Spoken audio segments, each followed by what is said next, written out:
મોરબીના Vavdi road Meera park પાસે society વિસ્તારમાં તથા મુખ્ય રોડ ઉપર ખૂંટિયા યુદ્ધે ચડ્યા હતા, જેને લઈને લોકોના જીવ પડીકે બંધાયા હતા. સ્થાનિક લોકોએ અલગ કરવા માટે અનેક પ્રયત્નો કર્યા હતા, છતાં અનેક લોકોના વાહનોને હડફેટે લીધા બાદ ખૂંટિયાઓ મુખ્ય રોડ ઉપર આવી ગયા હતા, જેથી કરીને રાહદારીઓ પણ મુશ્કેલીમાં મુકાયા હતા.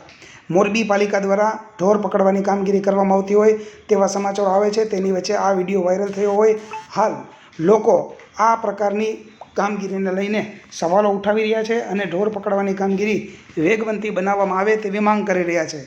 મોરબીના વાવડી રોડ ઉપર મીરા પાર્ક વિસ્તાર આવેલો છે. આ મીરા પાર્ક વિસ્તારમાં સોસાયટીની શેરીની અંદર બે આખલાઓ યુદ્ધે ચડ્યા હોય અને એકમેકને ભરી પીવા માટે જેમ યુદ્ધે ચડ્યા હોય તે રીતે સામસામા આવી જતા ત્યાં લોકોના પડેલા વાહનોને હડફેટે લીધા હતા.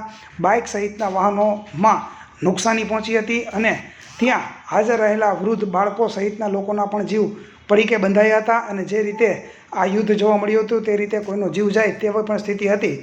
શેરીમાં ઝઘડતા ખૂંટિયાઓ લોકો દ્વારા દૂર કરવામાં આવતા તે મેઇન રોડ ઉપર આવી ગયા હતા અને મેઇન રોડ ઉપરથી પસાર થતા વાહન ચાલકો પણ હેરાનગતિમાં મુકાય તેવા દ્રશ્યો સર્જાયા હતા. લોકો દ્વારા લાકડીઓ મારીને તેને છૂટા પાડવા માટે અનેક પ્રયત્નો કરવામાં આવ્યા હતા, છતાં પણ રાહદારીઓ પસાર થતા હોય તેવા મુખ્ય રોડ ઉપર આ આખલા યુદ્ધ લાંબા સમય સુધી ચાલ્યું હતું અને ત્યાંથી પસાર થતા ટુ વ્હીલર, કાર ચાલકો અને અન્ય રાહદારી પગપાળા ચાલતા લોકોને પણ મુશ્કેલી સર્જાઈ હતી અને કોઈનો જીવ જાય તેવો પણ બનાવ બની શકે તેવી સ્થિતિ સર્જાઈ હતી. રોડની સાઈડમાં પડેલા વાહનોને આ આખલા યુદ્ધમાં આખલાઓએ હડફેટે લેતા લોકોના વાહનોમાં નુકસાની પહોંચી હતી. કોઈનો રાહદારીનો જીવ જાય કે કોઈ મોટી ઘટના બને તો આના માટે જવાબદાર કોણ?